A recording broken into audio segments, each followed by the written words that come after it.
Assalamualaikum warahmatullahi wabarakatuh. Perkenalkan, nama saya Cindy Anggraini, NIM 18043081. Pada kesempatan kali ini, saya membuat webinar presentation untuk memenuhi tugas mata kuliah Sistem Informasi Manajemen pada pertemuan ke-8. Yang pertama, pada buku Balzan. Apakah etika dan kebijakan elektronik itu, dan mengapa itu penting bagi perusahaan? Etika adalah standar dan prinsip yang memandu perilaku kita terhadap orang lain.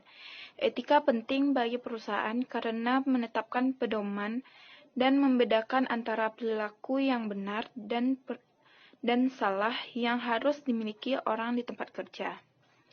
Kebijakan elektronik adalah kebijakan dan prosedur yang membahas manajemen informasi bersama dengan penggunaan komputer dan internet secara etis di lingkungan bisnis. Kebijakan elektronik itu penting diterapkan bagi perusahaan yang menggunakan komputer untuk keselamatan dan pemantauan komputer untuk memastikan setiap orang bertindak secara legal dan etis.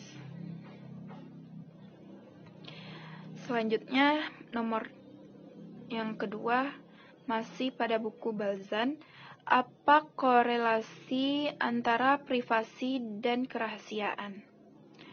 Privasi adalah kemampuan atau kelompok individu untuk mempertahankan kehidupan personalnya dari publik. Privasi merupakan hak Anda atas diri sendiri saat Anda inginkan tidak perlu dicampuri orang lain.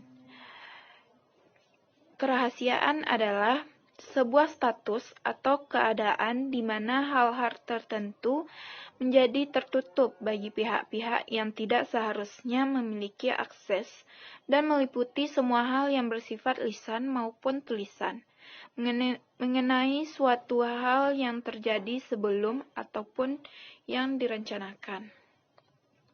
Hubungan antara privasi dan kerahasiaan adalah bahwa persyaratan privasi menentukan jenis otoritas yang diberikan untuk informasi, dan kontrol kerahasiaan memastikan bahwa orang dan sistem memenuhi kewajiban privasi tersebut.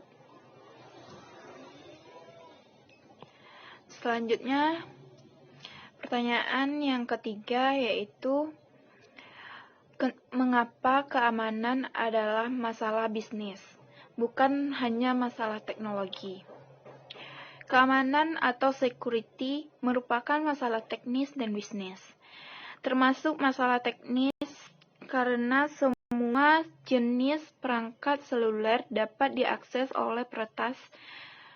Ini juga merupakan masalah bisnis, karena perusahaan mungkin tidak melakukan pekerjaan yang cukup baik dalam mengamankan informasi pribadi. Apabila kegiatan peretas tersebut berhasil, maka akan ada kemungkinan informasi terkait bisnis yang tersedia juga akan terancam. Pertanyaan selanjutnya yaitu masih pada buku Balzan, bagaimana perusahaan yang berpartisipasi dalam e-bisnis menjaga keamanan informasi? Perusahaan yang berpartisipasi dalam e-bisnis menjaga keamanan informasinya dengan memfilter atau pemfilteran konten. Organisasi menggunakan perangkat lunak yang memfilter konten seperti email untuk mencegah info bisnis online.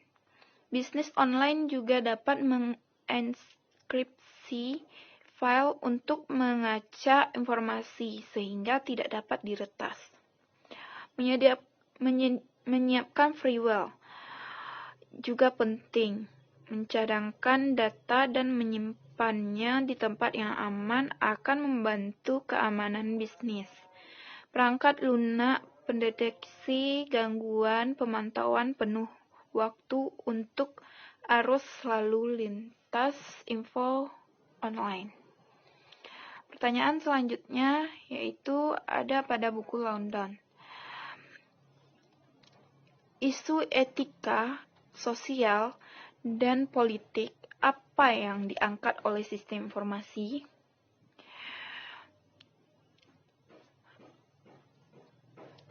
Masalah etika, informasi, dan informasi berpusat pada hak dan kewajiban informasi, hak dan kewajiban properti, akuntabilitas dan kontrol, kualitas sistem, dan kualitas hidup. Masalah etika, sosial, dan politik utama yang diangkat dari suatu sistem informasi adalah yang pertama, hak dan kewajiban informasi. Yang kedua, akuntabilitas dan kontrol. Yang ketiga, kualitas sistem. Yang keempat, kualitas hidup. Yang kelima, hak dan kewajiban properti. Selanjutnya masih pada buku London, yaitu prinsip perilaku spesifik apa yang dapat digunakan untuk memandu decision etis. Ada 6 prinsip etika dalam memberikan penilaian terhadap suatu perilaku, di antaranya aturan emas, imperatif, kategoris, Immanuel Kant, aturan perubahan Descartes, prinsip utilitarian, prinsip menghindari resiko, aturan tidak ada makan siang gratis. Prinsip-prinsip tersebut digunakan dalam berhubungan dengan analisis etika. Golden Rulers atau aturan emas. Perlakuan orang lain seperti yang kamu inginkan orang lain perlakuan kepada kamu. Yang kedua itu Immanuel Kant, categorical imperative. Jika suatu tindakan tidak pantas bagi setiap orang, itu tidak pantas bagi seseorang. Descartes Rulers of Change. Jika suatu tindakan tidak dapat dilakukan berulang-ulang, maka tidak dapat diterapkan secara menyeluruh.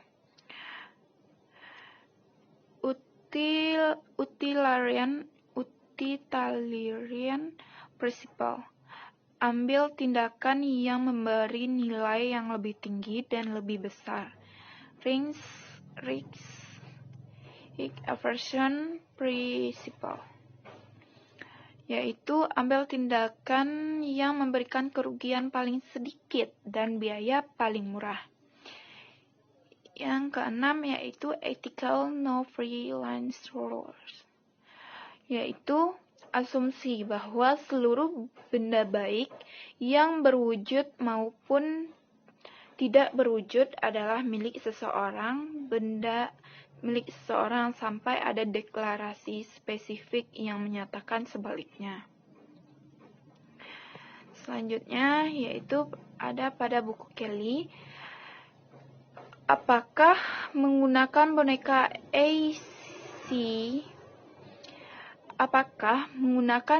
AC di toko merupakan praktik etis? Mengapa atau mengapa tidak?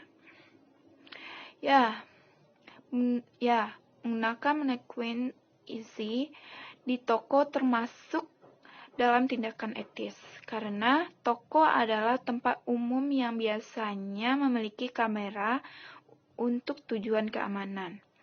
Oleh karena itu, pelanggan berharap untuk direkam saat mereka memasuki toko. Pengencer yang menggunakan kamera untuk mendeteksi pencurian dan memposting pemberitahuan yang memperingatkan pelanggan bahwa mereka mungkin difilmkan tidak bersalah atas pelanggaran etika. Selain itu, AC dilindungi oleh lisensi televisi sirkuit tertutup pengencer karena tidak menyimpan data apapun.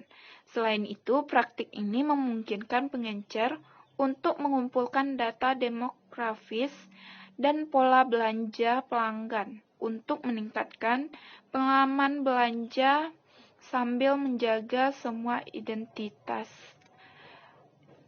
identitas tentang anonim. Tetap anonim. Yang kedua yaitu masih pada buku Kelly. Jika toko memberitahu orang-orang bahwa mereka mungkin difilmkan, apakah toko harus menunjukkan bagaimana mereka difilmkan? Atau yaitu dengan boneka. Apa implikasi etis dari bagaimana toko membuat pemberitahuan ini? Ya, toko harus menunjukkan bagaimana orang difilmkan. Jika tidak, ini dapat dianggap sebagai pengumpulan data pribadi tanpa persetujuan.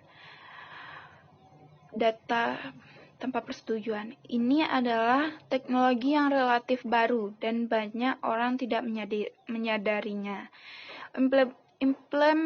Implikasi etis dari memberitahu orang tentang hal ini termasuk toko-toko yang memperingatkan pelanggan bahwa mereka difilmkan dengan boneka, tidak ada gambar yang disimpan oleh toko, dan identitas dirahasiakan. Selanjutnya, masih pada buku Kelly, yaitu akankah mengetahui bahwa boneka mungkin mengawasi Anda, mengubah perilaku belanja Anda, mengapa atau mengapa tidak? Tidak. Mengetahui bahwa boneka itu mungkin memperhatikan saya, tidak akan mengubah perilaku belanja saya. Karena saya pergi ke tempat umum, seperti toko, saya mengetahui bahwa saya mungkin untuk direkam atau ditonton, dan juga saya tidak melakukan kesalahan apapun atau melanggar aturan apapun. Oleh karena itu, saya tidak khawatir akan direkam oleh para maneken. Selanjutnya, masih pada buku Kelly, yaitu apa implikasi privasi dari boneka isi. Mengingat toko sudah memiliki kamera keamanan yang ditempatkan di lokasi yang strategis. Maneken isi memproses data tentang perilaku belanja pelanggan secara real time. Perangkat lunak pembuatan profil